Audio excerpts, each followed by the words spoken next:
नमस्कार दर्शक बंधु, आज आम किसी गुरुत्वपूर्ण जीके उपर नजर पकाइबा। ता पूर्वर आपन जदि नुआ करी वीडियो देखुछंती तेबे आम चैनल को एबे ही सब्सक्राइब करी पाखरे आसुवा बेल आइकन को क्लिक करंतु। आज प्रथम जीके हेउची तिरंगा पताकाटीर भागमाप कौन।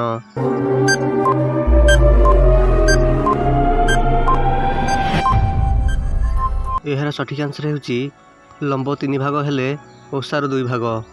परवर्ती प्रश्न, जातीय पताकार डिजाइन किए तैयारी करथिले?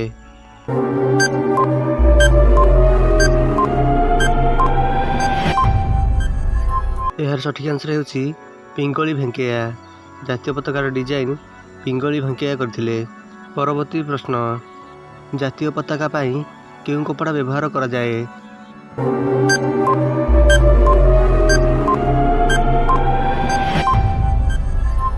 यार सठिक आंसर हेउची खदी कपड़ा। जातीय पताका पाई खदी कपड़ा व्यवहार करा जाए। परवर्ती प्रश्न, सर्वप्रथमे तिरंगा पताका केबे उत्तोलन करा जायतिला?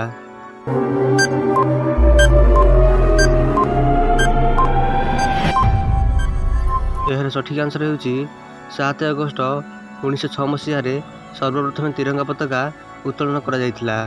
परवर्ती प्रश्न, सर्वप्रथमे तिरंगा पताका केउठारे उत्तोलन करा जायतिला?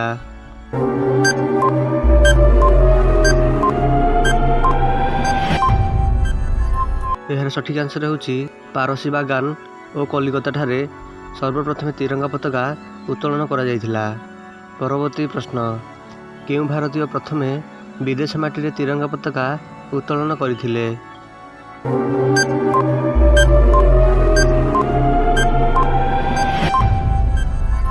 यार सठिक आंसर हेउची भिकजी रुस्तम कामा, जी की प्रथमे विदेश माटी रे तिरंगा पताका उत्तोलन करथिले। एही भली इंटरेस्टिंग जीके जानिया पे आम चैनल को एबे ही सब्सक्राइब करी पाखरे आसुवा बेल आइकन को क्लिक करंतु, जहाँ द्वारा आपण सर्वप्रथमे लेटेस्ट जीके जानि परिबे। वीडियो शेष पर्यंत देखिथिबारु धन्यवाद।